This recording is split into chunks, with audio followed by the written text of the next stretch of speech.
This is Deborah Taveras with StopTheCrime.net, and today is a very, very somber day for our team at Stop the Crime. But before I get into what we all face in one aspect of what we all face, I would like to, of course, invite all of you to subscribe to our video YouTube channel on StopTheCrime.net and press the bell notification. And please help us get this information out far and wide while we are still able to get this information out far and wide. Our time for communication is narrowing, and I'm going to go over that in a moment. I want to remind all of you what was told us back in 1981 by the former CIA director, William Casey. William Casey said, and I quote him, "We'll know our disinformation program is complete when everything the American public believes is false." And it's not just the American public, it's the global public as well, and we can see that happening right now worldwide. COVID is a business. The attack on us is a business, it's commerce. We're going to talk a little bit for a moment or two about how we really became in the position that we are now, so that for those of you that have not heard some of our prior information, you'll be reminded of what we face. Because what we face is the end of humanity and global upheaval unlike ever before experienced, surpassing what our grandparents, those of you that have grandparents, could remember in the Great Recession. We face a greater change to our lives.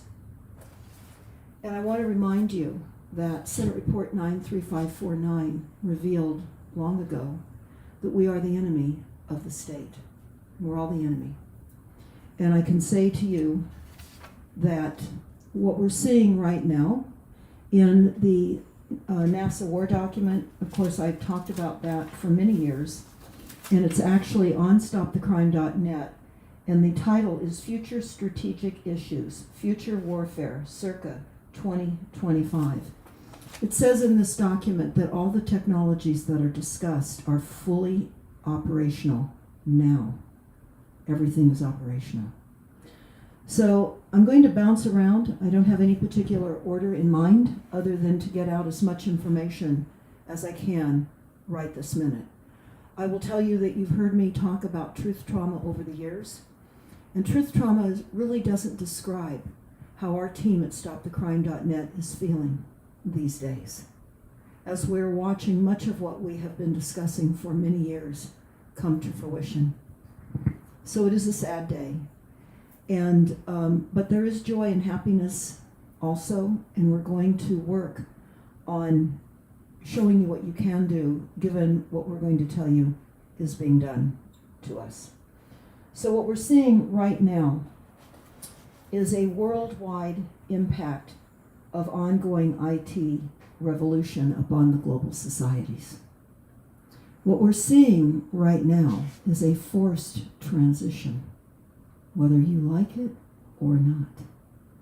And what we're seeing is telecommuting, tele-shopping, tele-entertainment, tele-travel, tele-education, telemedicine, telecommerce, telepolitics, and telesocialization. This is on page 16 of the NASA war document, and I would implore upon each and every single one of you to take a look at this document.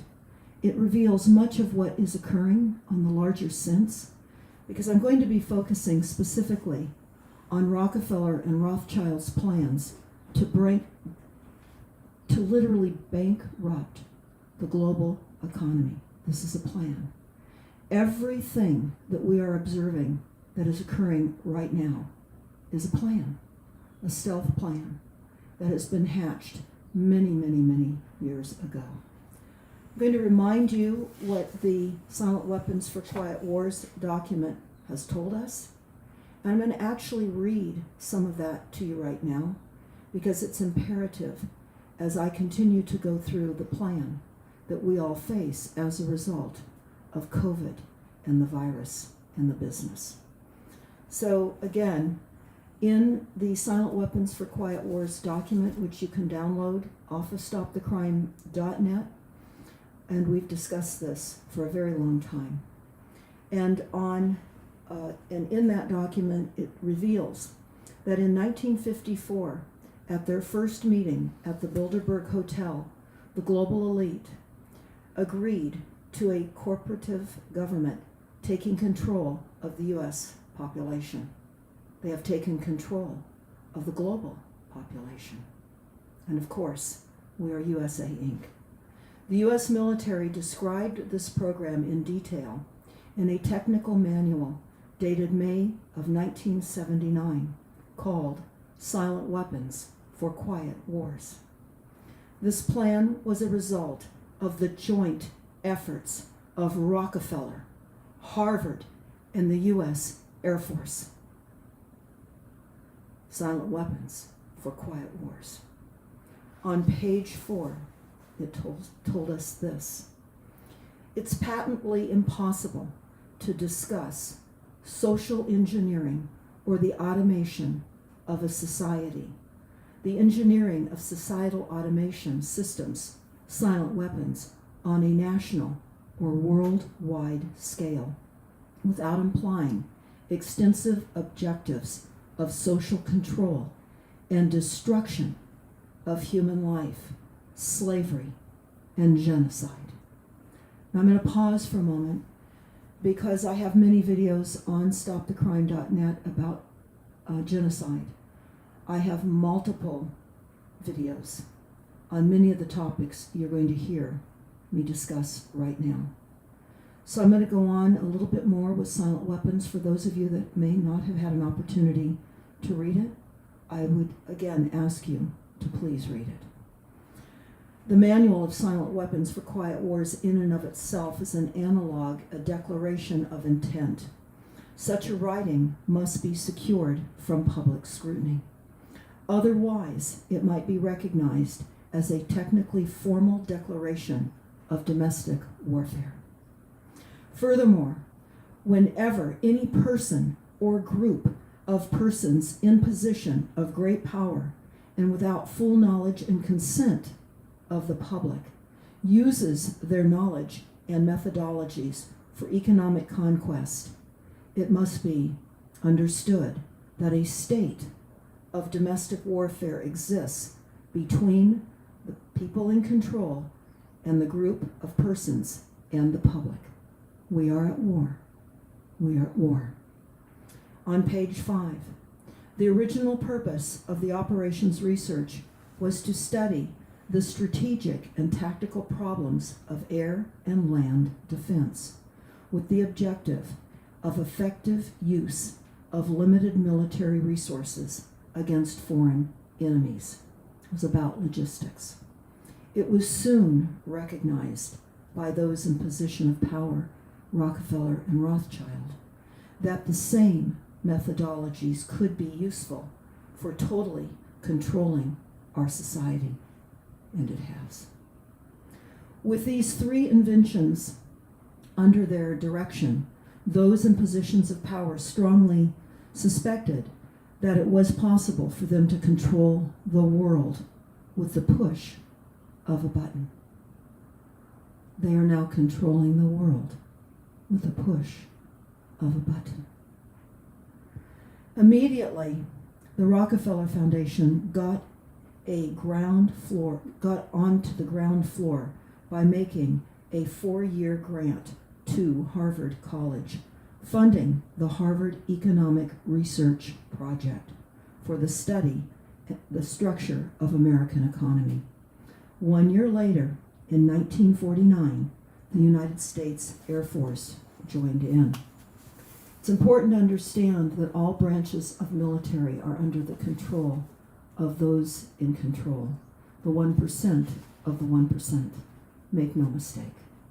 We are engaged in a warfare of proportions that most people find difficult to wrap their heads around. I did, so I understand. And before I knew what I'm able to tell you now, I did not know. I did not. And it was great, with great trepidation, and it was great reluctance, and it was also with difficulty in believing that my journey has come to this place in time. And this is a very difficult place in time. So, the Silent Weapons for Quiet Wars goes on to tell us, war is therefore the balancing system by killing the true creditors. That's all of us. We, the people, that's all of us, worldwide, killing the true creditors. The public, which they have taught to exchange true value for inflated currency, and falling back on whatever is left of the resources of nature and regeneration of those resources. I'm going to read that again, because what we're going to get into right now is going to underscore the ability of our future survival. And again, our lives are going to depend on falling back on whatever is left of the resources of nature and the regeneration of those resources. Then, in 1976, Congress decided to modify the national state of emergency, but continued to classify the American people as the enemy. We are the enemy of the state. The populations worldwide are the enemy of this corporate takeover, Earth Inc. We're all the enemy. That's why we are being set upon with poisonous water, increasing frequencies that are diminishing our ability to continue to survive. The 2G, 3G, 4G, 5G, the global grid, the smart meters, the wireless water meters, and the concern of 5G. We are the enemy. And the future, by those that are in control, depend on 5G being rolled out. That is a requirement for the future transition of humans into transhumanism. So we're going to talk about a little bit more about what has happened and why, and then we're going to get into a specific document. And I want to, first of all, acknowledge those that comment under our videos. We're listening to you. We're reading them. While we are unable to respond often because of the intensity of our work at this point and what we're doing to survive, we're going to be discussing that, how people can survive, what we must do to feel a level of empowerment in a time in which those that are in control have control of all the technologies, all the weather weapons, control of every aspect of the delivery systems that are causing us pain, destruction, relocation from properties, creating fires, outages, power outages, mass evacuations, smoke, mass hurricanes, tornadoes, diminishing our growing lands, and our food supply. That's what we face, and much more. So everything the corporation and international bankers have been doing is one entire fraud. And sadly, most people are not recognizing this. While I'm going to defer to the discussion of COVID and 5G and chemtrail relationship, which we're well aware of, to those doctors that have already outlined those, and we've posted that on stopthecrime.net in our hot topics. You can find many of those articles and documented evidence of this weaponized technology of fear and how we have been taken over by fear. People are hiding in their houses, truly believing that they're going to die. And of course, we know with our diminished immune systems, intentionally so, many will. We know that the disinformation and manipulation by those in control have been to centralize control of all people, all land, all resources, all technologies and economies. And that's what we're seeing now, centralization. We must expose the hidden secrets of these corporations, universities, and institutions that have set upon us with emerging technologies that are rebuilding the world's transportation, civil, manufacturing, and physical infrastructure with cyber infrastructure, computers, networks, and sensors, the transhumanism agenda. I want to discuss what all of you are seeing now, the PSYOPs, with the often daily briefings from the presidential task force that you're seeing on television. I want to break it down because I've done that in many videos that I do have posted on stopthecrime.net, but the advisory boards and the task force are PSYOPs. It's the illusion of experts weighing in and making decisions for you that are based on evidence that will best serve you. This could not be further from the truth. What we are experiencing and what is happening right now is, of course, we're the enemy. And what we must understand, absolutely must understand, and this has been pointed out now by many doctors, and I'm going to underscore this. It's important to know, many of you now do, but it's worth saying this again. The CDC is a private, for-profit corporation doing business. The CDC is not a government health advocacy organization. It is a corporation listed on Dun & Bradstreet and headquartered in the state of Georgia, with strong ties to the pharmaceutical industry. Therefore, their recommendations are influenced by the fiscal health of their corporation. Understand, when your local news media and outlets and your local health agencies tell you that they're following CDC guidelines are a business of vaccinations and vaccines. Make no mistake. Make no mistake. The state and public health institutions are also private, for-profit corporations doing business.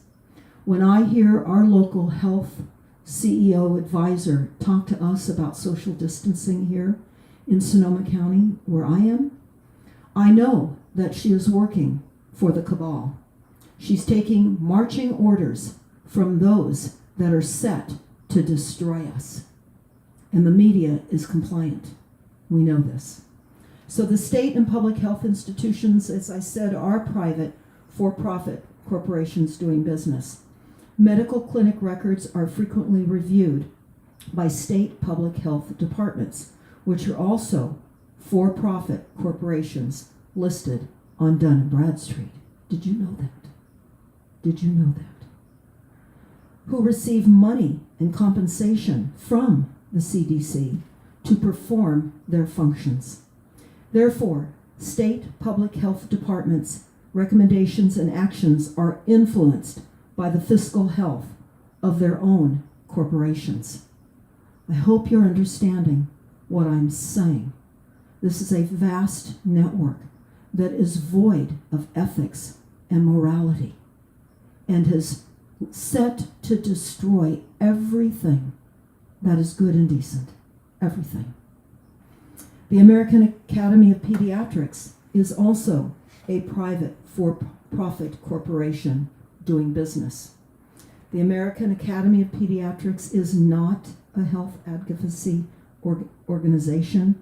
It is a trade association corporation also listed on Dun & Bradstreet, headquartered in the state of Illinois, whose monetary compensation from vaccine manufacturers contributes to the fiscal health of their corporation. Physicians get more money for each fully vaccinated child from the CDC, the World Health Organization, and all of the other funders, Bill Gates, the Clinton Foundation, and more. Physicians who are intentionally misinformed by the CDC, and I said intentionally misinformed by the CDC and Big Pharma, cannot be sued for vaccination injuries. You know that. They are paid higher insurance reimbursement rates for each fully vaccinated child. This is profits for science. Motivate vaccine mandates. So as we are all sequestered into our self-imposed prisons within our homes and hiding over a virus that does not transmit from person to person, you have time to look at some of these documents that I am referring to, and I would wish you would. Don't be duped into the virtual reality television and Netflix and HBO and all of the other phony entertainment to distract you while you are being destroyed. Your children are being destroyed. Our country, our cities are being bankrupt. Here in Sonoma County, we were already in a very precarious situation, as many counties are across the country, because we had not only in 3 years experienced massive fires every 3 years, massive smoke and lung damage. Remember, lung damage. COVID, smoke, lung damage. Think of Australia. Think of all of the locations worldwide that are being hit by directed energy weapons, causing fires, destroying homes, and smoke. Smoke is a weapon. I have much of that information on stopthecrime.net. Again, I want to underscore the task force and advisory groups were set up by the World Bank and the Rand Corporation as massive disinformation campaigns. Who runs your cities are the international bankers, the big pharma also, as well as the IMF and the United Nations. Your cities are operating under those guidelines, and your staffers in all your cities and all the public agencies are putting forth the agenda that we now see transpiring worldwide, where we are locked in place in our homes. We're seeing different levels of what being locked in place looks like. I'm hearing from friends all over the world on what it looks like in their country, and it's barbaric. It's inhumane. But humanity has no definition in what is planned for us. So I'm going to go over a document. Again, I want to thank those that brought this document to my attention, and I'm going to go through it because this is the Rothschild-Rockefeller plan to bankrupt the world. And I'm going to spend some time going over this, and we're going to talk about what we're seeing happening in real time, because you're going to be able to compare what this document tells you it is. Again, now this is going to be under the show notes of this video. You'll be able to pull up this document in its entirety. I'm going over aspects of the document that are just excerpts. So you will want to possibly review this for yourselves, and I would ask that you do. And please share this far and wide. This is the Rockefeller plan to use bioweapons to impose martial law, one quarantine at a time. The name of this document is Scenarios for Future Technology and International Development.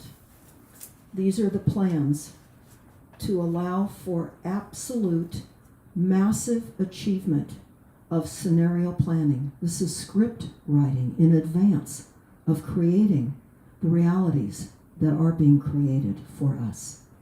That's why this is important to understand this document. And I've gone over many documents over the years. These are all evidence-based documents. It is in their words, and as I go through this is not to scare you. This is to empower you by knowing what their plans are, so you can decide what you're going to do to survive. Because again, I read to you just a bit ago in Silent Weapons for Quiet Wars, we're going to have to rely upon what is left in nature. And that's what this plan is going to divulge. It's going to be up to every single one of you on how you choose going forward. And I can tell you that being metered, any type of metering, be it water, be it electricity, be it gas, or even propane, you're hooked up to a system that is set to be withdrawn from you. And we will go over that also. But it's important to understand about this document The Rockefeller plan to bankrupt the world along with Rothschild and the other purveyors of this evil. The report is the result of extensive effort and collaboration among Rockefeller Foundation's initiative staff, foundation grantees, and external experts.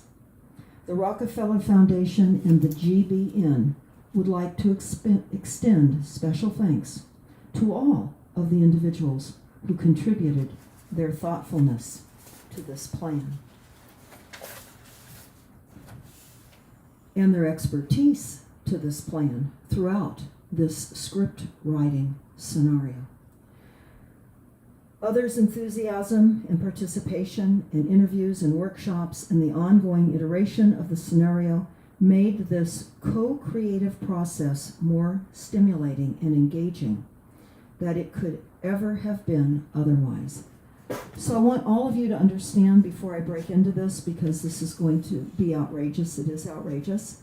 This is exactly what you're seeing in the daily briefings with the task force that is being shown to you on television with Fauci and all of the other quote-unquote leaders of expert advice and telling us how we need to shelter in place and destroy the economies and ratchet down our lives to the year 1700, because these have been the plans all along. They're following a script. This is scenario planning, and it is fully engaged now. I want to, I'm going to cut this off at a half an hour and have a second part to this as I break into the details of this document. But I want to remind you all what we have been told. And we have been told that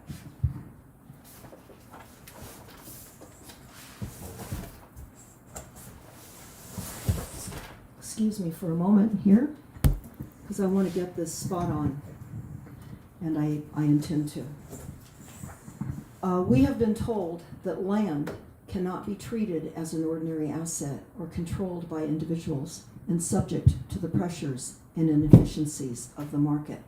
Private land ownership is also a principal instrument of accumulation and concentration of wealth, therefore contributes to social injustice. This is a report from the United Nations Habitat Conference in 1976. Now, before I get into the second part of this discussion today, I want to go over something most important. It's about the Wildlands Project. It's about the closings of all your parks, beaches, walkways, and now we're finding that people that park and watch the sunset in San Diego, California, are being issued $1,000 fines. Soon we will be issued fines for going outside our homes. This is an intentional shrinking of our ability to access land. And this was foretold in the Wildlands Project. Now, many of you may know, many of you may not, what is involved in the Wildlands Project and in the deep ecology. And I want to outline that now, because as I go over this Rockefeller document in this next segment, you can reflect on what I'm telling you right now. The goal of the Wildlands Project is to set aside more than 50% of the North American continent as wildlands. Now, we're not only just talking about America, we're talking about worldwide set-aside reserves and preserves where human access is denied. It's for the preservation, we're being told, of biological diversity. The project has sought to create reserve networks across all continents. Reserves are made up of the following. And I'm not going to go into a lot of detail here. I'm going to hit the high parts you need to know. You're seeing this happening now wherever you live, whatever country you're in, whatever island you're living on, preserves are being set aside. So they're saying that they are creating cores which are created from public lands such as national forests and parks. Our national forests and parks are being shut down. Even some of our bike paths we are not able to ride bikes on now. The buffers, they say, are created from private land adjoining the cores to provide additional protection. Protection. Did you hear that? Protection. Corridors are a mix of private and public lands, usually following along rivers and wildlife migration routes. The primary characteristics of core areas are that they are no less in size than 100,000 acres and desirably over 2 million acres in the continental United States, and they allow for little, if any, human access. The primary characteristics and the 8 points of deep ecology can be summarized as follows. All life, human and non-human, has equal value. So as I dig into this Rockefeller document, you'll see why we will not be allowed to eat food derived from nature. That is why the president, the CEO, the crisis actor of this United States has created an executive order bringing in biofoods and GMO foods. We're going to talk about what that will do to the global populations in the revealing of this scenario planning with Rockefeller and Rothschild. Resource consumption above what is needed to supply vital human needs is immoral. I want you to hold on to this as you are watching what is determined to be essential jobs. You're also now seeing what is not essential in some of your stores, such as buying clothes, buying shoes. Again, resource consumption above what is needed to supply vital human needs is immoral. It is being decided for you what you need for vital survivability. And if you use more than what is decided for you, you are immoral. Human population must be reduced, and civilizations must radically change present economic, technological, and ideological structures, and that's what we are seeing right now. Believers in this plan have the obligation to implement the necessary changes. The Wildlands Project itself is supported by thousands of groups working towards its long-term implementation, and implementation may take 100 years or more. They're not short-sighted in their planning. What we are all facing right now is stealth long-range planning, 100 years or more. This global shutdown and bankruptcy didn't happen in just a few months. This was part of a strategic scenario plan. The Wildlands Project has received billions of dollars in support from wealthy and private corporate foundations, and some of which is the Turner Foundation. We're talking about the Ted Turner Foundation. Many of you may have seen the interview that I recounted when I spoke with Ted Turner a few years ago. It's up on YouTube. The name is something like Ted the Malthusian, Ted the Terrible Turner. And he talked about massive depopulation, massive restrictions of resources, because he said we would be running out of water and food. I want you to hold on to one bright spot, and actually many bright spots, but one right now is that we are not running out of water. We have primary water. So go to our other website, primarywater.org. Spread this information out far and wide. I can tell you people are listening. People are getting to primary water. Many people are doing this. Are you one of them? Because you must get to water. Any way you can, support those that are in the wildlands urban interface and help them dig and get to the water that they need. Your survival and your participation now will require joining together and starting a network of communities to survive, and you'll hear about that. I'm going to finish this because then we're going to take a break and get back into the document in full. But the Wildlands Project, again, is supported by millions and billions of dollars by wealthy and private corporations. I mentioned the Ted Turner Foundation, Patagonia, W. Alton Jones Foundation, the Lundhurst Foundation, and hundreds of others. The conclusion: the Wildlands Project exists within legal boundaries. In other words, they've made the illegal legal, just as our criminal courts are presumably courts for justice. It is the most highest ranking injustice set up that most people cannot even imagine. It's all corrupt. Everything is rigged. They say that because all of the planning for the Wildlands projects exists within legal boundaries, that should not prevent them from being concerned. At the very least, it advocates an extreme manifestation of environmental and public policy. Therefore, any claim the Wildlands Project makes towards public policy must be debated. I'm going to add right now, must be debated. This is what you're seeing with the task force. This is what you're seeing in the advisory groups. The visual illusion of a debate on television and at every level of the corporate agency structure worldwide.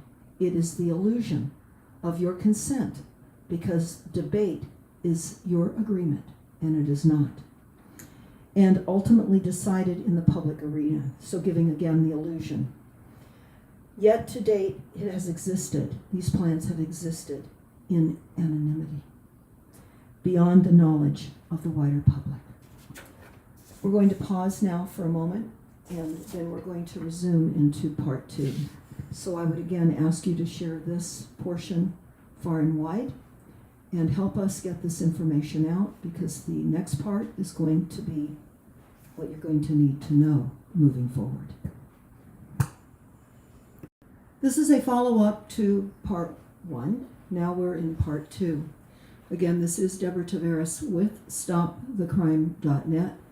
Please subscribe to our video YouTube channel. Most importantly, send this out far and wide.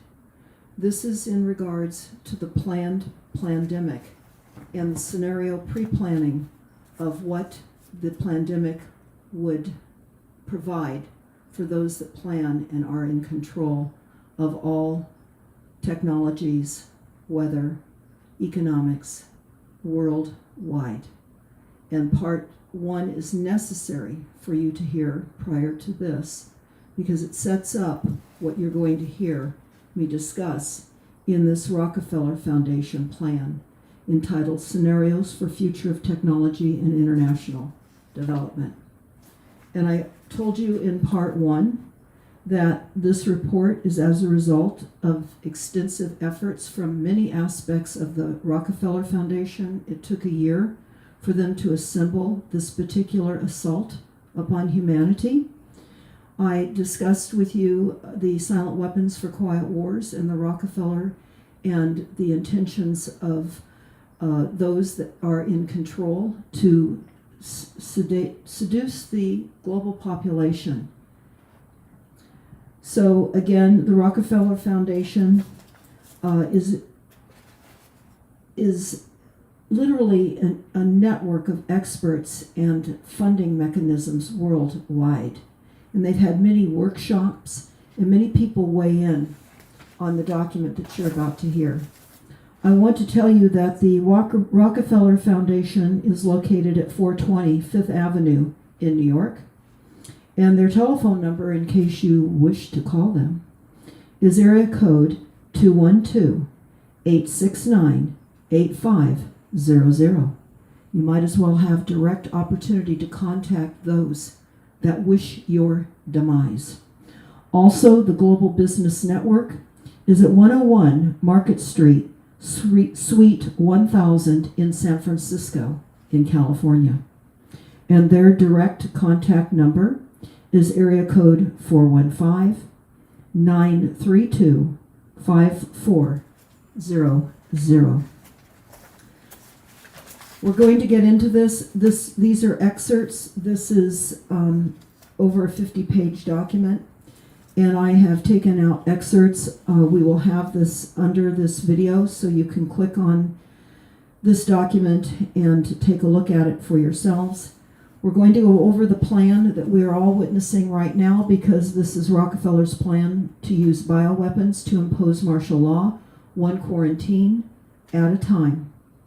And they go on to say that a commercially unstable and shock-prone world in which governments weaken, criminals thrive, and dangerous innovations emerge. And this is what we're facing. This is all a plan.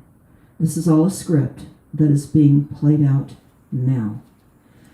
So they go on to tell us that also an economically depressed world in which individuals and communities develop localized, makeshift solutions to a growing set of problems. They say one important component of their strategy and their toolkit in the scenario planning is a process of creating narratives about the future based on factors likely to affect particular sets of challenges and opportunities. We at the Rockefeller Foundation believe that scenario planning has great potential for the use in philanthropy to identify unique interventions and rehearse important decisions. Rehearse important decisions. You need to understand that their illusion of philanthropic assistance is deadly. Their philanthropy monies goes to furthering their agendas.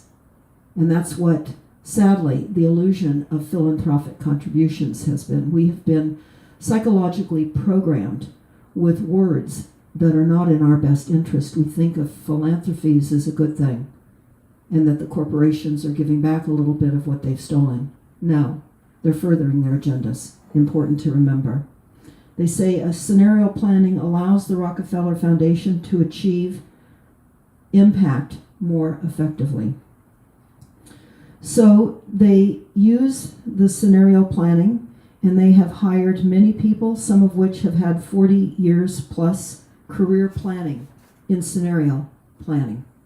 Now you might think about Fauci for a minute, who's part of the daily briefing task force for the president. He's been in his position for 40 years.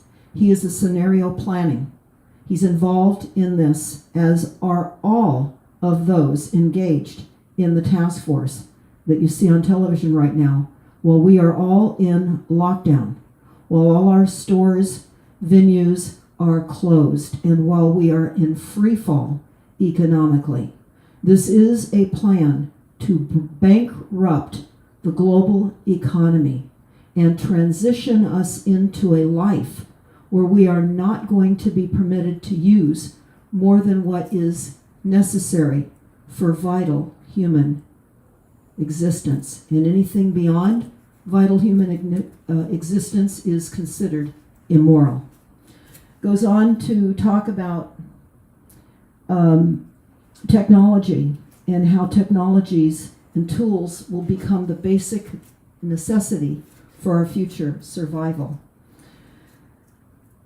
They go on to say that the Rockefeller Foundation and GBN, which I gave you the addresses and phone numbers for, begun the scenario process by surfacing a host of driving forces that would affect the future of technology and international development. These forces were generated through both secondary research and in-depth interviews with foundation staff, foundation grantees, and internal experts worldwide. This report was put together in 2010. So for those of you that have watched Event 201, this is before Event 201. Event 201, again, is scenario planning in real time, describing what will be done on a global level to all of us. So they go on to talk about the uncertainties of a longer list of potential uncertainties, including social, technological, economic, environmental, and political trends. This is a bottom-up, top-down, lower levels of adaptive capacity emerge in the absence of characteristics and leave populations particularly vulnerable to the disruptive effects of unanticipated shocks. We have all been suffering fear and anticipation of unanticipated shocks. This is why when we were hit with fires here in Northern California, the mantra was Sonoma strong. Be resilient. You're hearing those words. Be resilient. Be strong. Chin up. Take these assaults against you. These are weapons being used against us.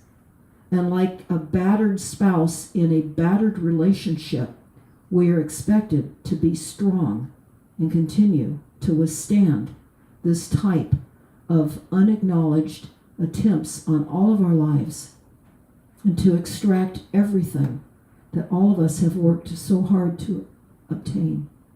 We're being asset stripped entirely now. Go on to talk about lockstep, a world of tighter lockdown government control and more authoritarian leadership, and limited innovation and growing citizen pushback. So that's got to sound kind of crazy. Limited innovation in the midst of Silicon Valley and all the innovation that we're seeing. As I go through this, you will see what the plan is on limiting our innovation, because they're pushing us back to a year in which our lifestyles will look like the year 1700. I'm going to go over that.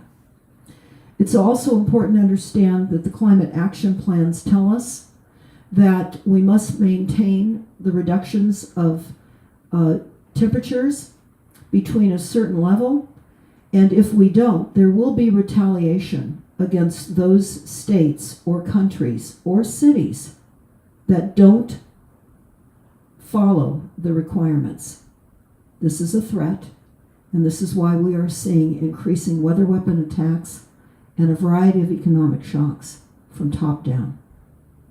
This is an attack. So they go on to say that lockstep is a worldwide tighter top-down government, and again, the control, and more authoritarian leadership. We're seeing that occurring now. We are also hearing that there will be a hack attack, an economically unstable, shock-prone world in which governments weaken, criminals thrive, and dangerous innovations emerge. They tell us about smart scramble, an economically depressed world in which individuals and communities develop localized makeshift solutions to a growing set of problems. I'm going to interject right now what I saw when we went to Cuba.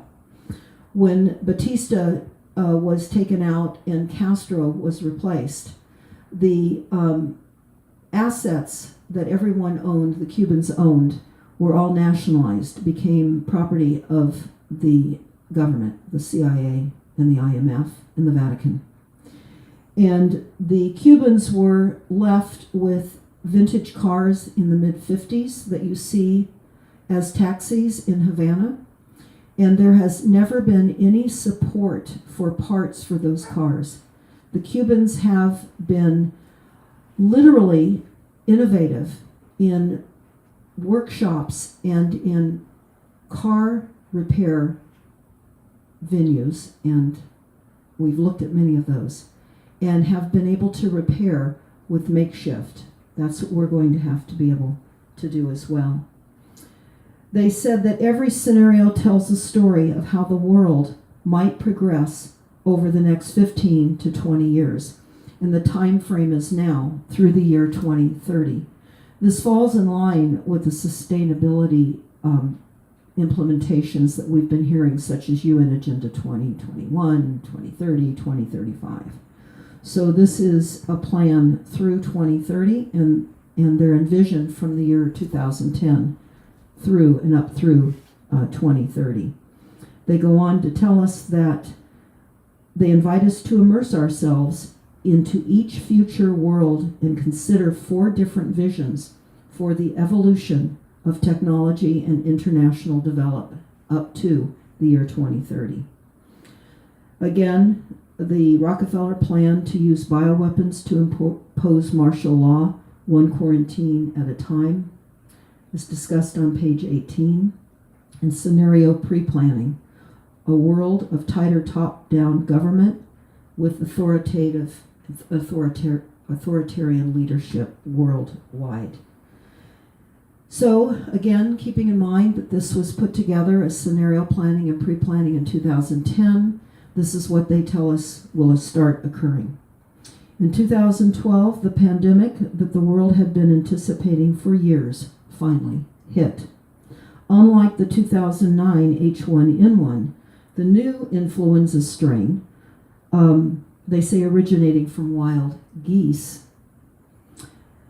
was extremely virulent and deadly. Even the most pandemic-prepared nations were quickly overwhelmed when the virus streaked around the world, infecting nearly 2% of the global population and killing 8 million in just 7 months, the majority of them healthy young adults. I would like to retract the healthy young adults.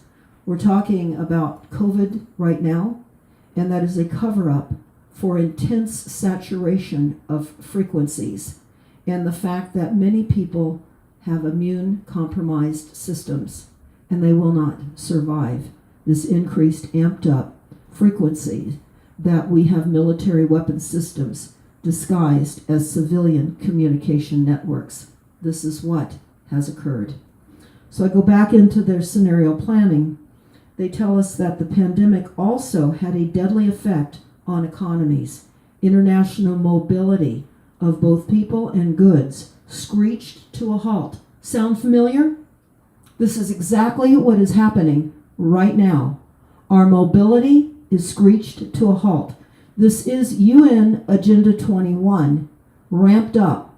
And I must add at this point that your country, your town, your state, your city, wherever you are, most importantly, have predominantly already implemented the climate emergency resolutions to expedite all the requirements to reduce our standard of living by eliminating what they call fossil fuels. And I will only say that our fuels never came from dead dinosaurs. We talk about that often in other videos. Eliminating fossil fuels in its entirety, moving us into dense population zones to prevent traveling. This is all happening now, and we will be relocated off rural lands, as we are experiencing here. After fire events, our insurance is no longer being renewed. So if you're in the country or wherever you might be, and your insurance, which is all part of a Rockefeller-Rothschild cabal, will not be renewed. So I'm going to talk to some of these things from a personal note and observation of what we see happening while I continue to move through this document. And again, they talk about that everything will screech to a halt, which we see debilitating industries like tourism and breaking global supply chains. Important to note and remember, breaking global supply chains. Important to remember. Those of you that are looking to survive in tight-knit groups and form networks to survive as long as possible, supply chains are being broken. Even locally, normally bustling shops and office buildings are now sitting empty, devoid of both employees and customers. Are you seeing all of that now? Yes, you are. All of it. They go on to say that the pandemic blanketed the planet through disproportionate numbers, and many died. And the virus spread like wildfire in the absence of official containment protocols. They go on to tell us in 2010 that even the developed countries' containment was a challenge. The United States, they say initial policy or strongly discouraging the citizens from flying proved deadly in latency, accelerating the spread of the virus, not just within the U.S. borders, but across borders. And few countries fared far better.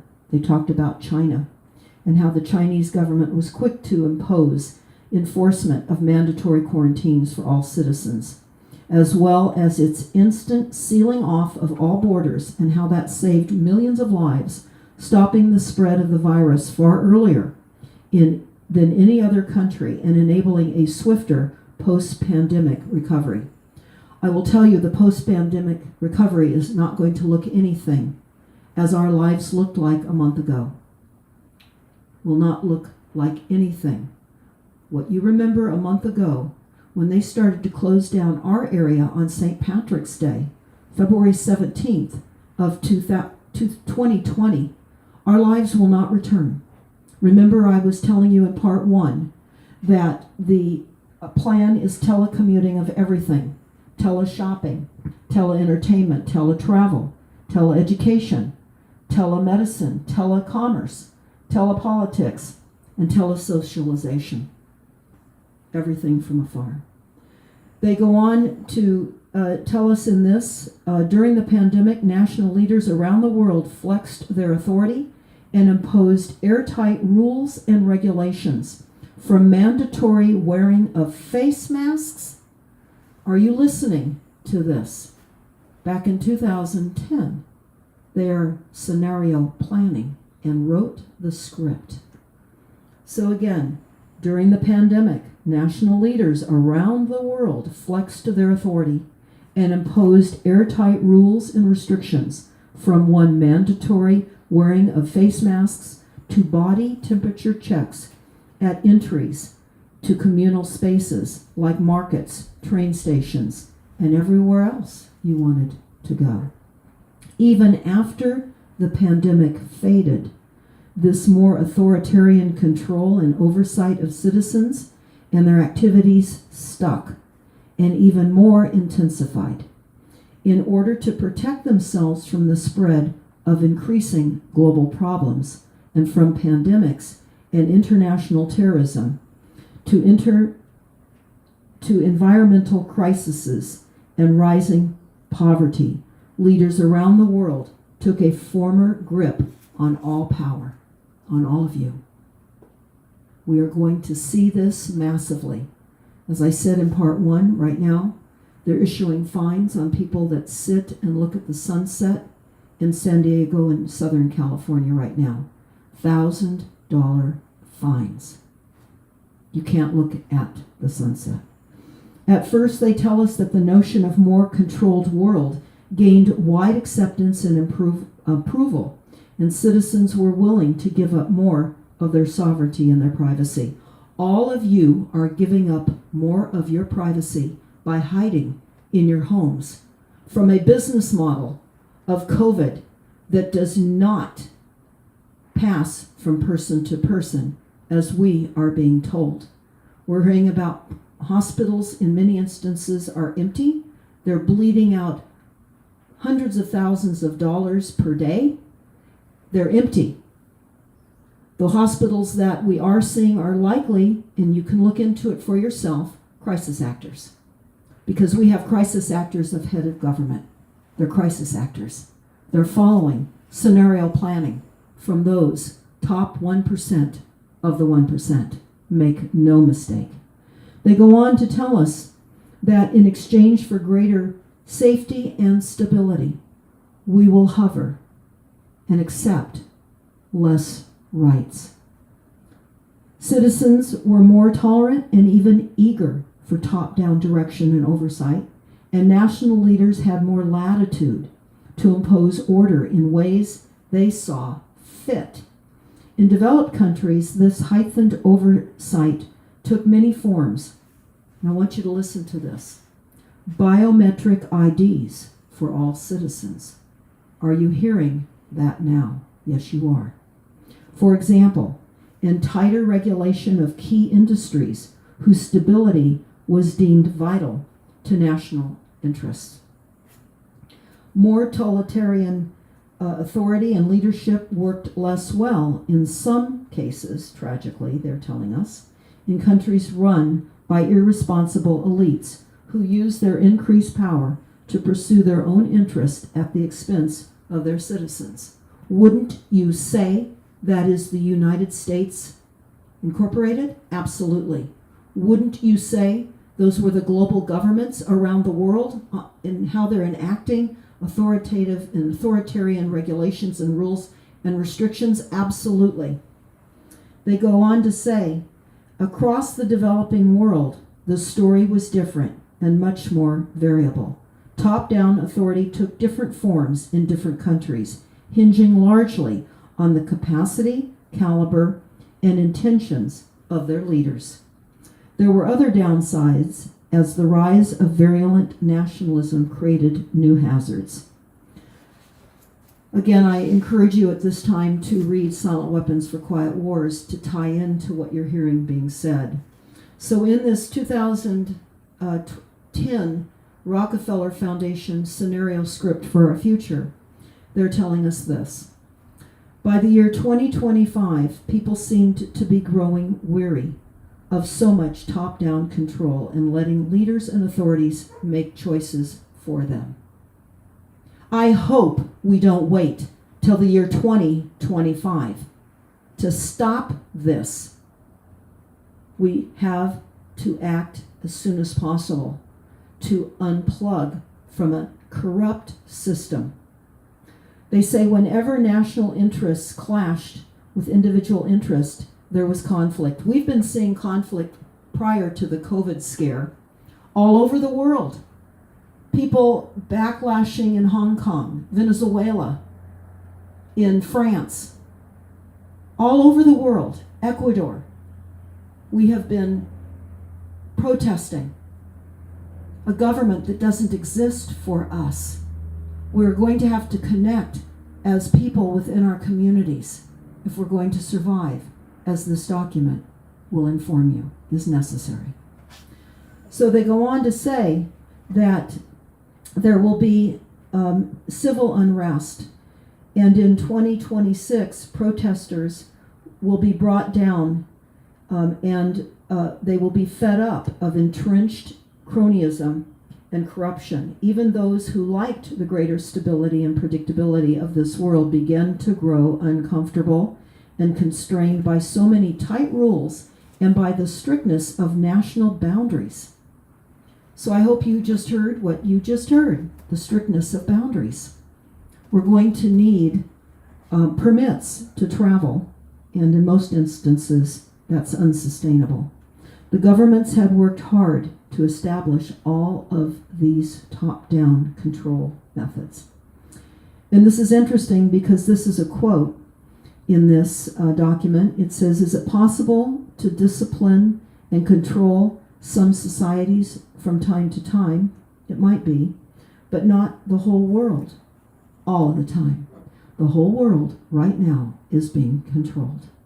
They go on to say that there will be many quarantines, they will restrict in-person contact, and cellular networks will be overloaded.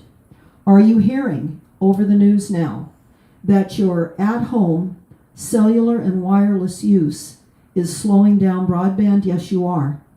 We're being prepared to beg for 5G as we are being cooked in our homes. I have a document, many documents about the killing of us with frequencies. Certainly you can listen and watch 5G Apocalypse, listen to our video YouTube called Cooking of Humanity, and there are many documents all over the internet that will support all of our hard work over so many years, including not allowing smart meters on our homes in California. We were one of the few states in the country and actually worldwide that was able to achieve an opt-out because of our early pushback against the deployment of the smart meters. I won't go into that. I do in many shows. They go on to say that there will be Nigeria in 2026, there will be a government collapse by 2028. They go on to say that many governments will place severe restrictions on program areas in geographies that international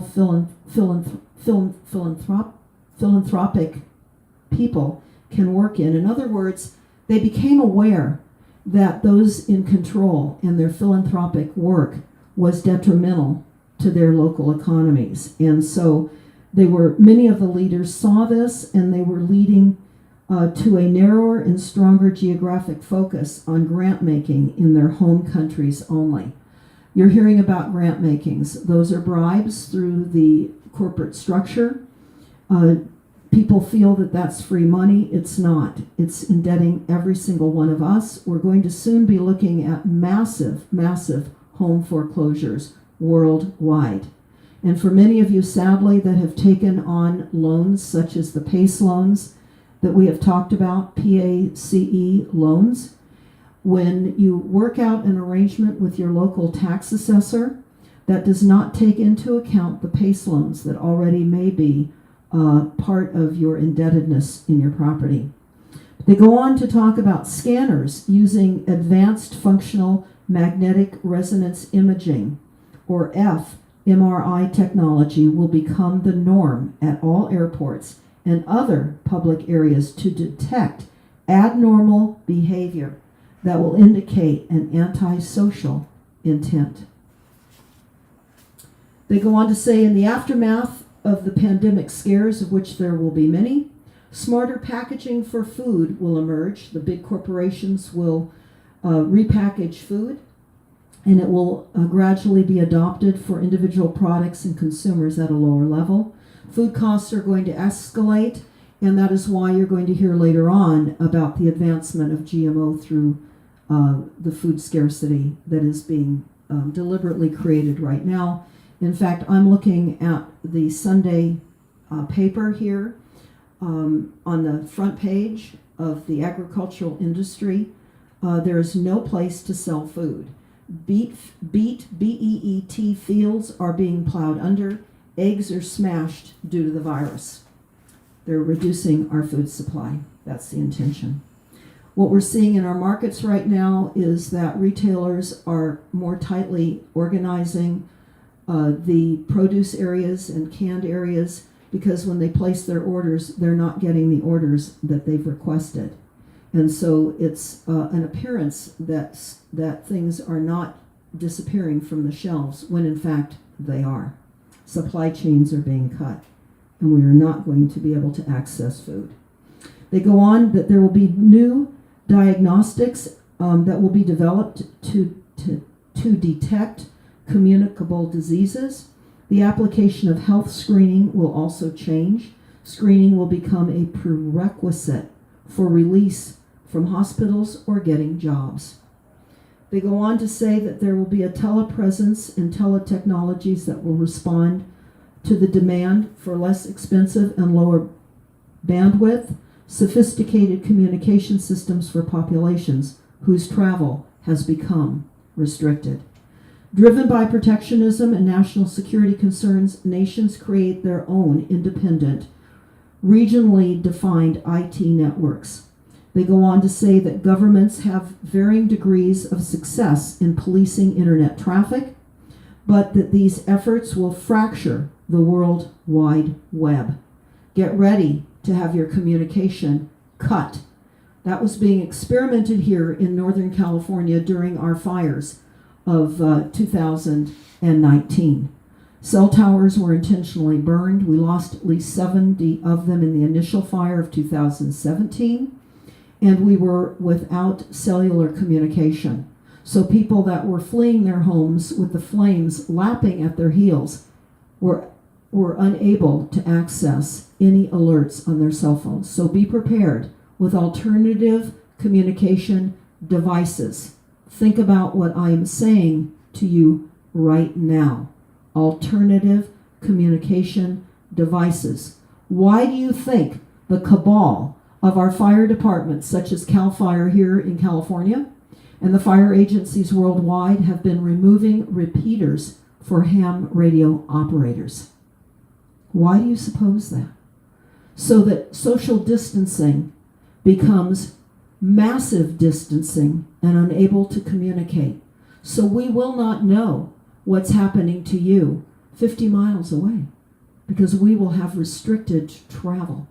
We saw that when we were in Ecuador. There were military checkpoints, and they had to look at our passes. In Cuba, you could not travel from one town to another without approval. The same thing is happening and has been happening in the Philippines and other countries worldwide. So I'm going to pause right now with leaving you the thought of communication, and I'm going to resume with part 3. Again, this is Deborah Taveras with StopTheCrime.net. We are going to be going over a diabolical document that you need to know about. The intention of telling you about this is so that you can prepare, not to cause you fear. This is a prepare opportunity and psychological adjustment into a world that is being created for you without your knowledge or consent by the creation of advisory meetings and task force operations and the illusion that there is public participation when there is not. Thank you. This is Deborah Taveras with StopTheCrime.net. We're now going to go into part 3 of a description of the Rockefeller Foundation document and the pandemic that we're all experiencing, lockdown now worldwide. I would ask all of you to please hit the subscribe button on StopTheCrime.net and share this information far and wide. We're all in this together, and we will have to connect and go through how we can survive moving forward based on what their plans are revealing to us. Now, I want to add this at this point because there are many plans in play. Many plans are all fully adopted in all of our cities everywhere worldwide. That, of course, is the Paris International Climate Accords, and this was certainly what has initiated the sustainable development plots and schemes that have been now developed and adopted worldwide in all of our cities by all of the mind-controlled, MKUltra possibly, representatives of the New World Order that have been planted in all of your city agencies and all corporate structures worldwide.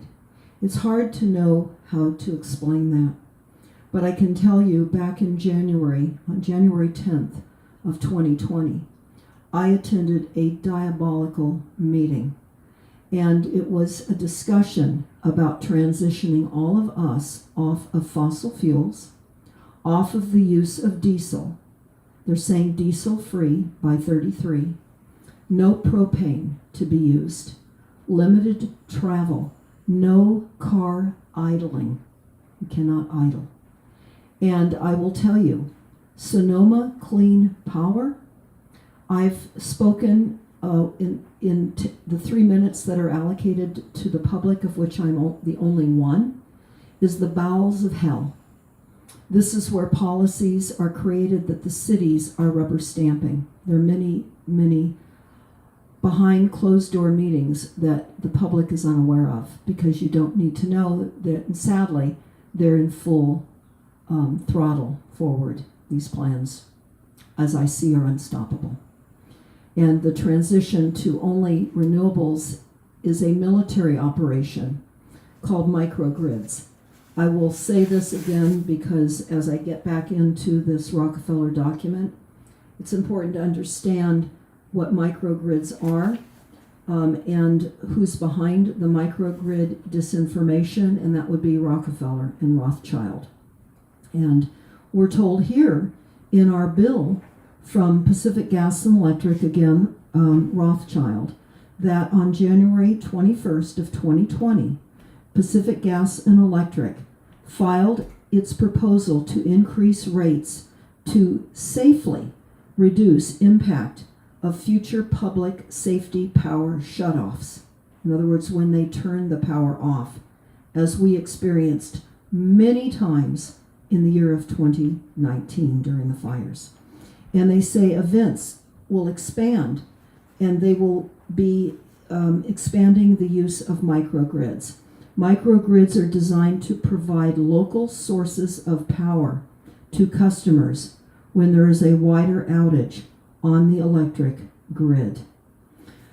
I say quite a bit about this in past videos. Microgrid planning is a military weaponization of defining our communities and sectionalizing the grid, and so that we're only using renewables. That is the intention. Only renewables, solar, wind, and geothermal, none of which are reliable because the weather is controlled. So now I'm going to go back into the document, the Rockefeller document, and discuss more of what they're telling us. So they're telling us that many of those building homes have been hell-bent on expanding the footprint of housing, and they've ignored the very real environmental consequences of their unrestricted growth. Undeniably, they say, the planet's climate was becoming increasingly unstable. So we're being told that this year we're going to have increasingly unstable and horrific and severe weather events. And you can watch this occurring worldwide. This is what is happening. This is what we can expect.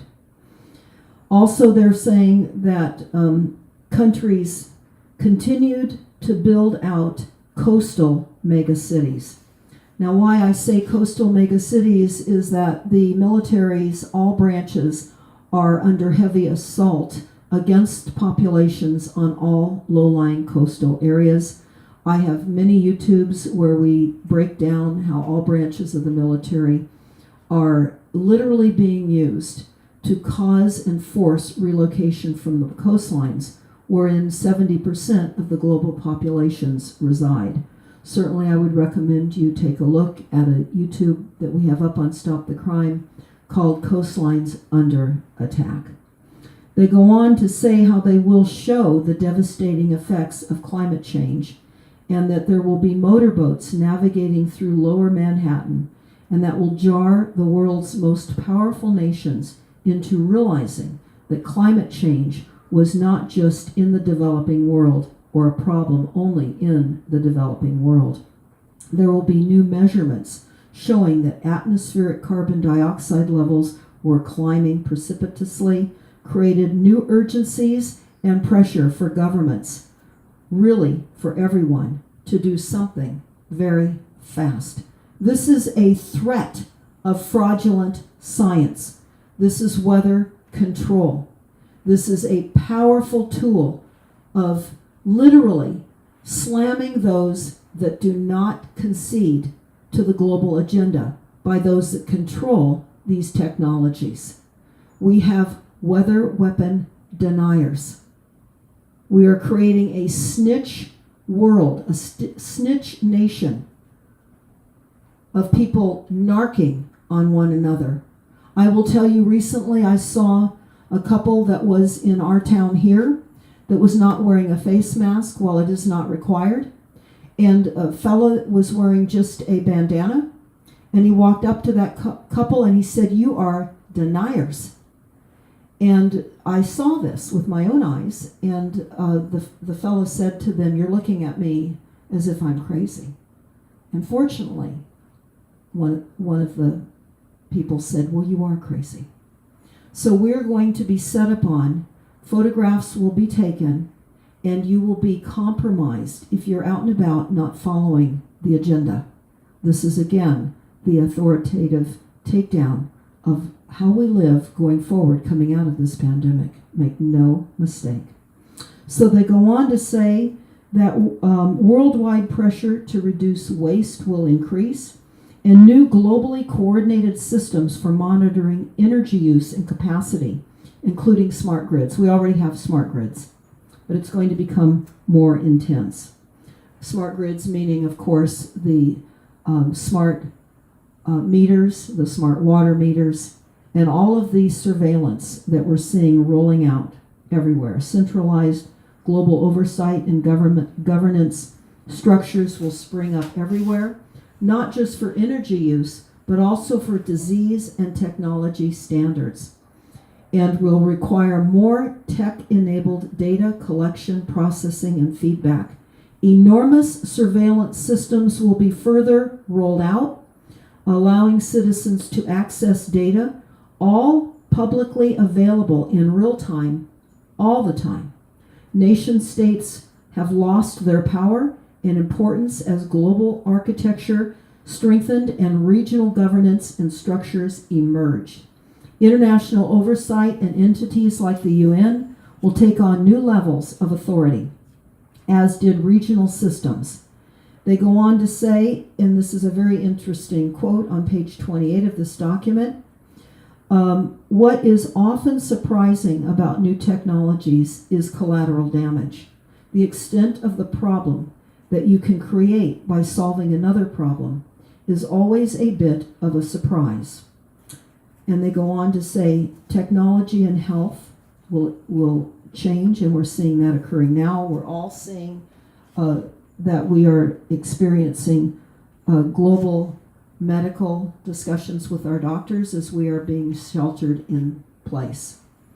The cost of capturing data through nanosensors and smart networks will fall dramatically, and in many countries, this leads to a proliferation of new services, including surveillance mechanisms that improve global governance, totalitarian governance, and enable more efficient use of government resources. Now we're talking about the corporate government efficient use of resources.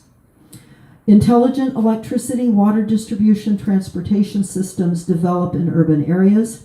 And in these smart cities, internet access is seen as a basic right by late 2010, keeping in mind that this scenario planning and script writing was written in 2010. They talk about technology trends and how solar power is made vastly more efficient through advances in materials, including polymers and nanoparticles. An effective combination of government subsidies and microfinance means solar is used for everything, from distillation for agriculture to Wi-Fi and all networks. Flexible and rapid mobile payment systems drive dynamic economic growth in the developing world, while the developed world is hampered by entrenched banking interests and regulation. They go on to say that the global haves and have-not gaps will grow much wider than ever before. The very rich will still have the financial means to protect themselves. We will see many gated communities spring up all across the world, providing safe havens surrounded by slums. So what we're talking about is increased homeless populations as people are shaken out of their ability to pay rent. They've lost jobs. We have over 20 million claims that were filed. I am seeing family members combine their resources and move in together as a strategy to survive lost wages and income and inability to pay rent. Here in California and other states as well, if you were laid off because of the fake pandemic, COVID, you do not have to pay your rent. You can actually tell your landlord you are unable to pay your rent because you have no income. We're going to see massive intentional foreclosures occurring worldwide. And we're going to be surrounded by slums. Those are homeless people. And there will be the wealthy in the gated communities.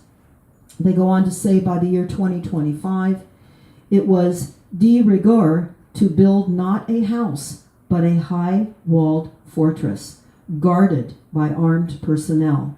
The wealthy were also able to capitalize on the loose regulatory environment to experiment with advanced medical treatments and other under-radar activities. Those who couldn't buy their way out of the chaos, which is all of us, which were most people, retreated to whatever safety they could find. With opportunity frozen and global mobility at a near standstill, no place wanted more people, especially more unemployed and poor people. It was often a retreat to the familiar, family ties, religious beliefs, or even national allegiance. Trust was afforded to those who guaranteed safety and survival, whether it was a warlord, an evangelical preacher, or a mother. In some places, the collapse of state capacity led to a resurgence of feudalism. In other areas, people managed to create more resilient communities, operating as isolated micro-versions of the formerly large-scale systems.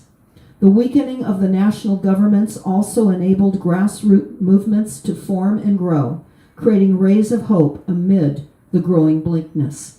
By the year 2030, the distinction between developed and developing nations no longer seemed particularly descriptive or even relevant. Again, they talk about debilitating the tourism industry that has occurred, curfews and quarantines that's happening.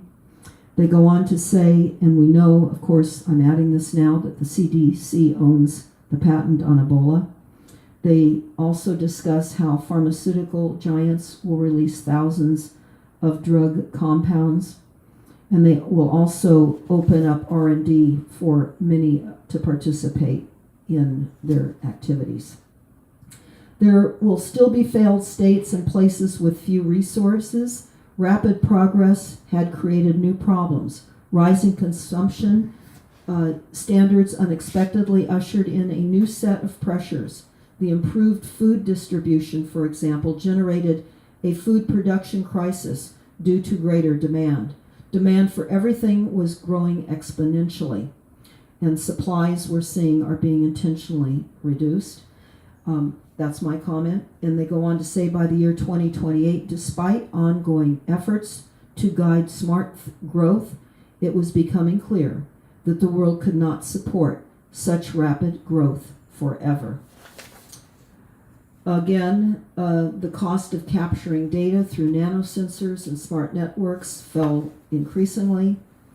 They've put deadly, catastrophic weather events will put enormous pressure on an already overstressed global economy that had entered the decade still in recession, and massive humanitarian relief efforts cost vast sums of money, but primary resources and sources from aid agencies to developed world governments had run out of funds to offer.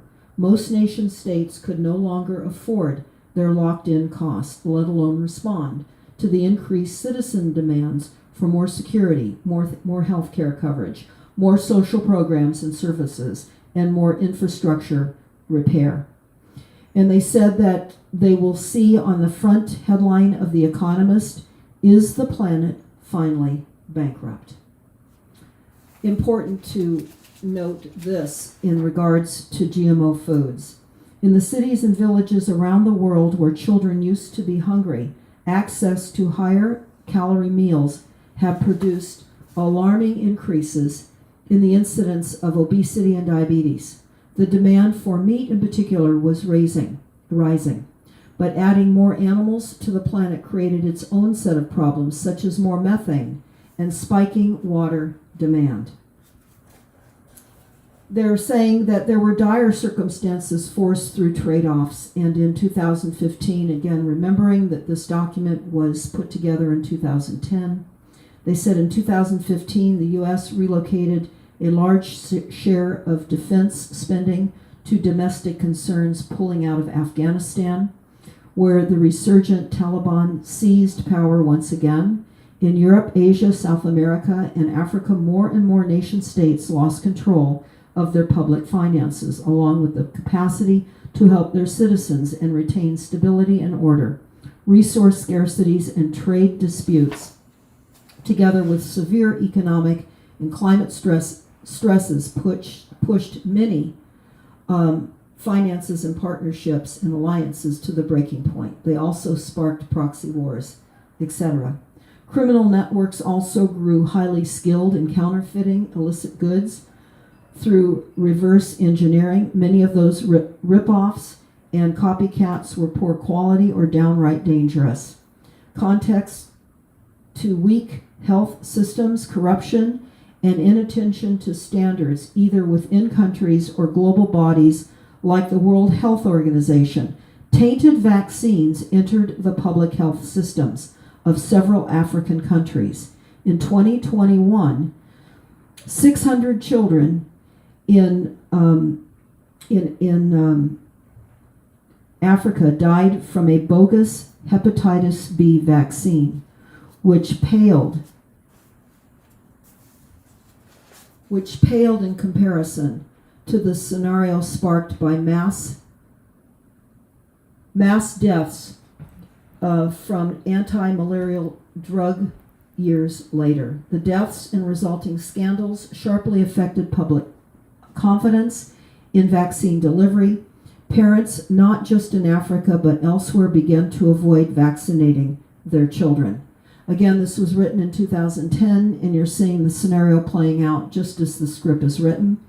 They talk about technology hackers who were hard at work. Internet scams and pyramid schemes plagued inboxes, and more sophisticated hackers attempted to take down corporations, government systems, and banks via scams and database information. We see patent applications will skyrocket and patent thickets proliferated as companies fought to claim and control even the tiniest innovations. Security measures and screenings tightened. The threat of being hacked and the presence of so many thefts and fakes lowered the incentives to create me first rather than me too technologies.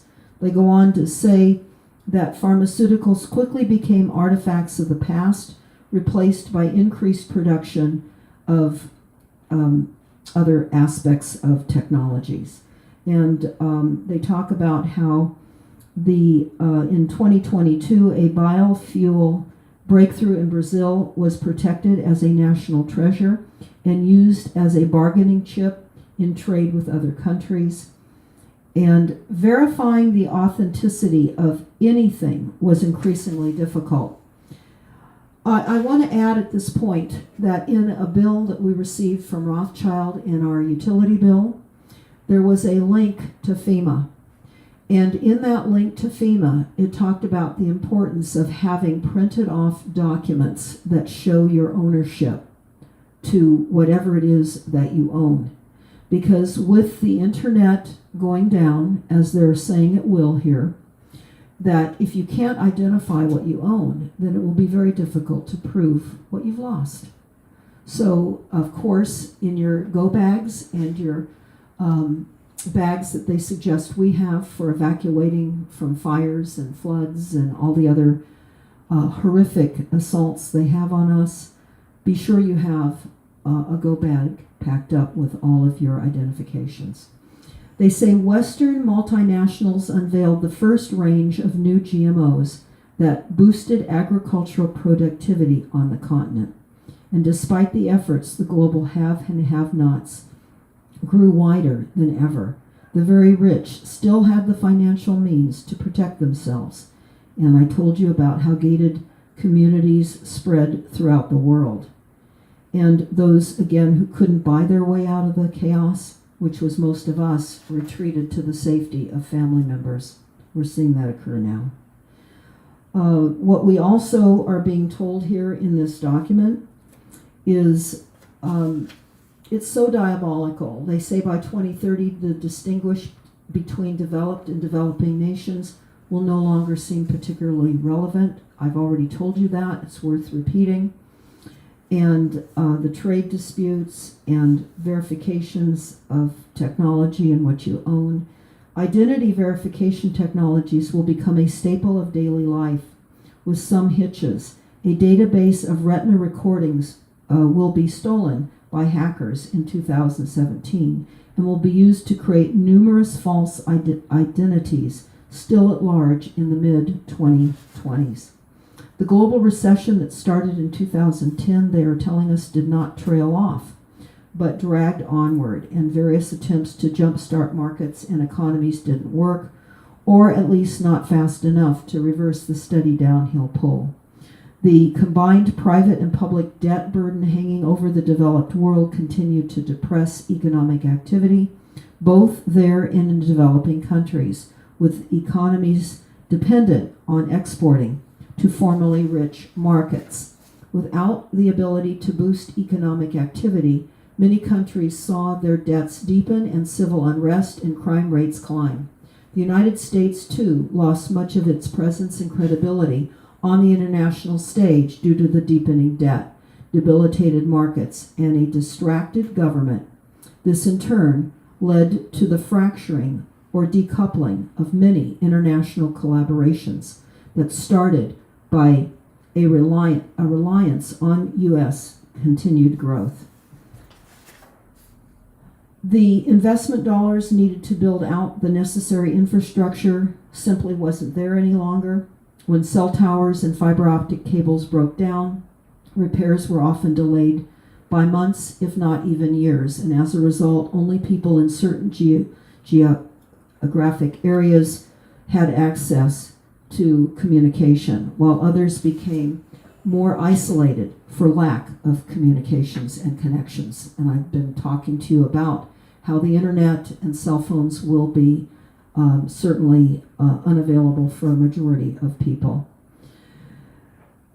Again, about communications, they talk about how communications and interactions that formerly served to bridge one family or one village or one student with their counterparts in other places, from emailing to phone calls to web postings, became less reliable.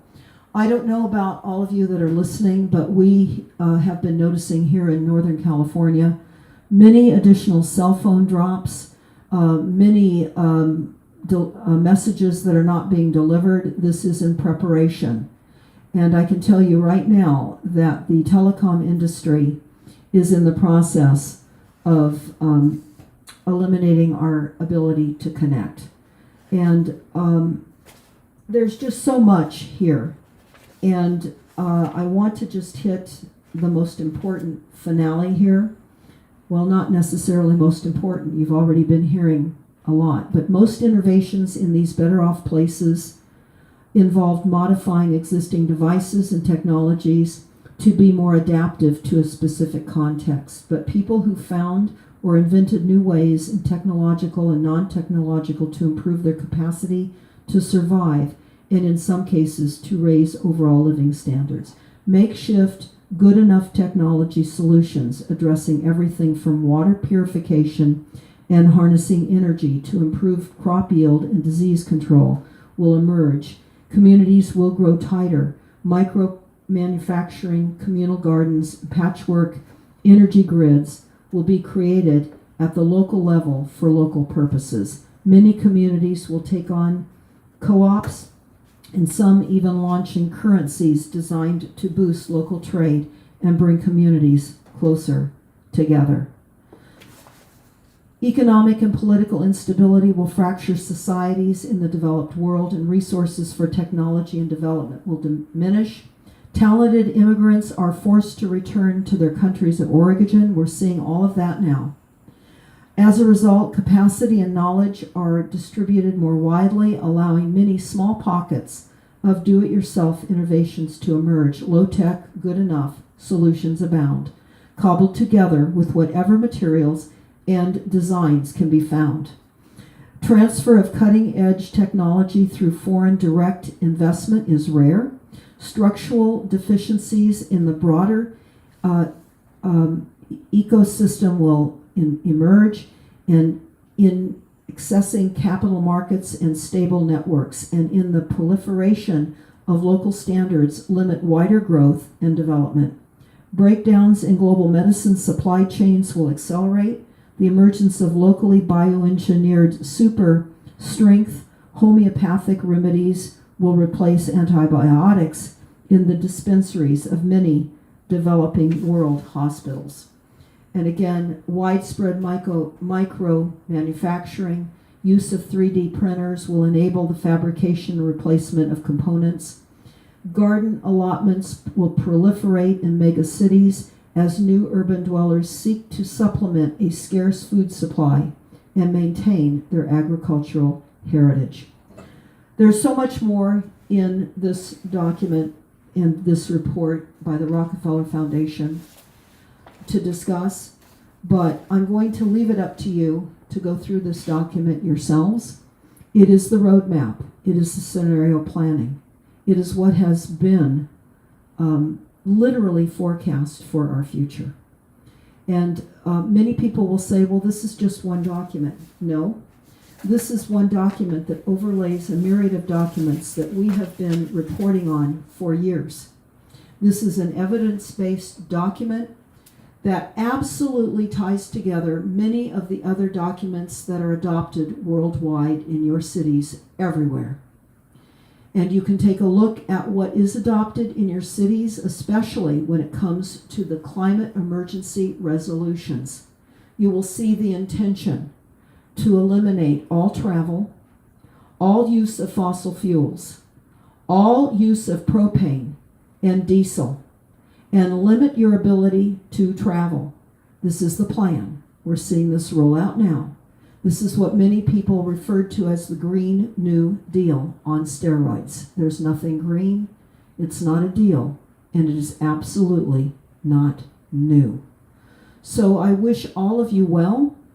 What I wish most for you is that you will please look at the information that we have just discussed and figure out ways that you can create networks where you live to enhance your food supply and to certainly see what you might do for water. We've talked about primary water for years now, and also look at how you might survive without electricity.